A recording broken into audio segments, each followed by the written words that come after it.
kind of a dome day today. One of those days where you wish you could just sort of hang out on the couch, have a good movie or a good book and several cups of hot coffee or tea.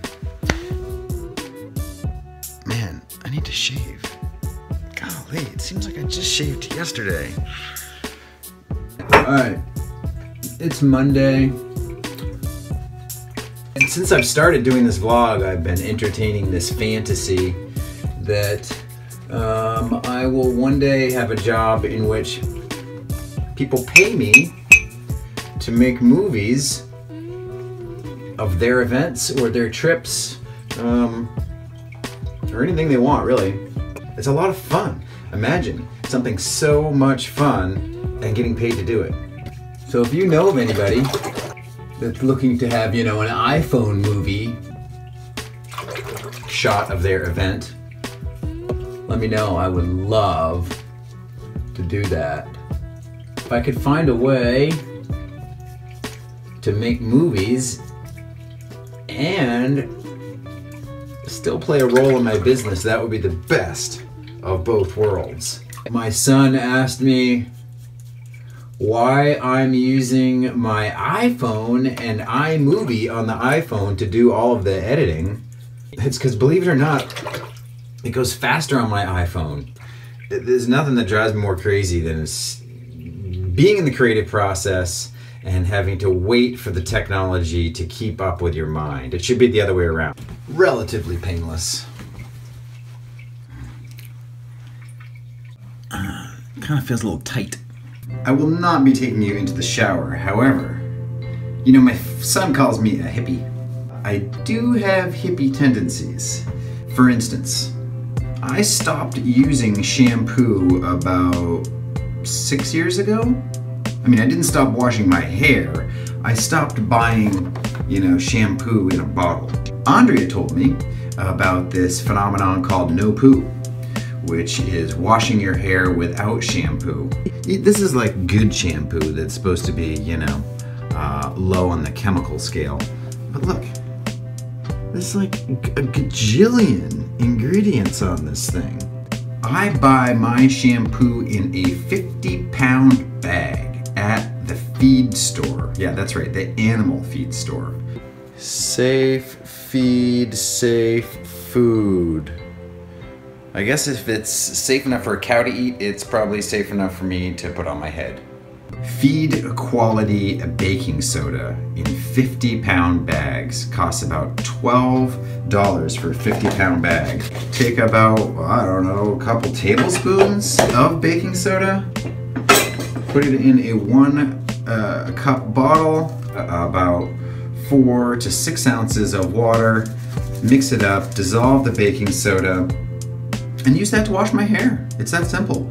The conditioner that sort of cleans out any of the impurities that are left, literally cider vinegar mixed with water. A gallon of cider vinegar, mixing that 50-50 with water, and it lasts me for about 6 months. So, and a gallon of cider vinegar costs, I don't know, a couple bucks.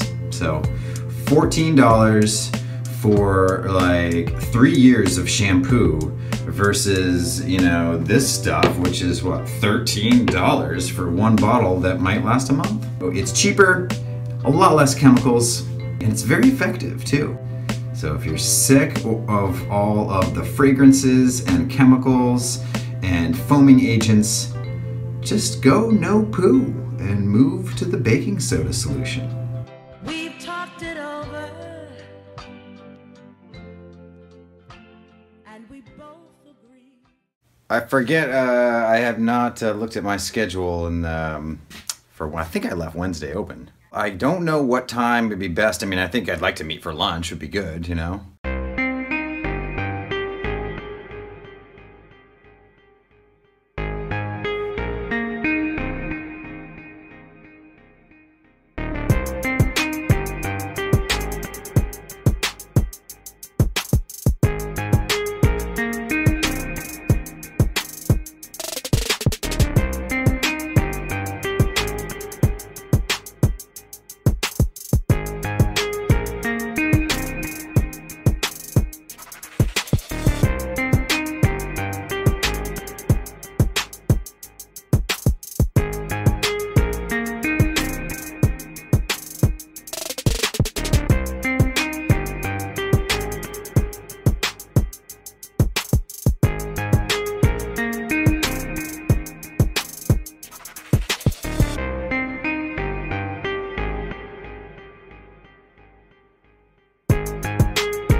Okay, we're looking at replacing that concrete. There is all crumbling. Just to take a look at this area as well, okay, so that he can put some numbers on it. That went well. They are super nice people, and I think this is going to be a great new subcontractor to work with too, to do our concrete work. It's hard to find somebody who wants to do concrete that's good at it, especially for small jobs like this. So, man, I've got like an hour and a half to kill now before my next appointment. I think I'm gonna go look for an external mic at Best Buy for my iPhone.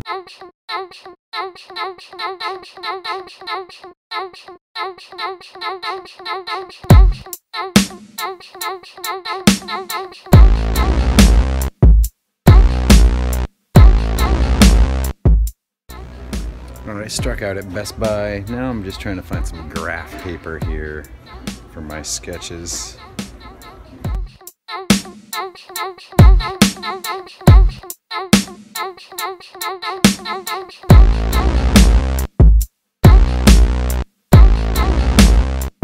That was a wicked good lunch, as we say in Maine.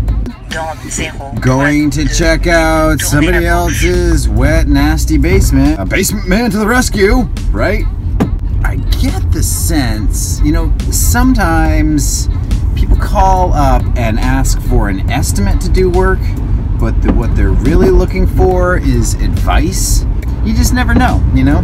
You gotta go at each job like it's gonna be a job and try to win each one.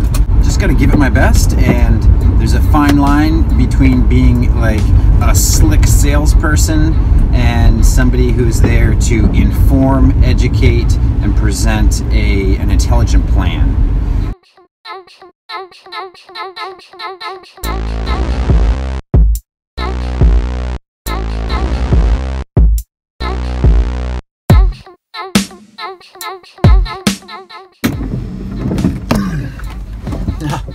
This house is where I used to take piano lessons. Isn't that funny? That place was bad. That place was almost what I would call a tear down. It was so bad. There was like a river running through the basement. Ceilings falling in. Oh, it was so sad, you know? I took piano lessons in that building like 30 years ago, and it was the best warm, cozy house. And then a friend of mine lived there like 5 years ago, and the house was fine then. So in a period of like 3 years of not being lived in, and nobody taking care of it, that house has just been totally destroyed. That's kind of sad. But I was right. He was more interested in advice than he was in estimates. However, at the end of our meeting, he did offer to compensate me for my time, but I was only there for half an hour, 45 minutes. Not a big deal.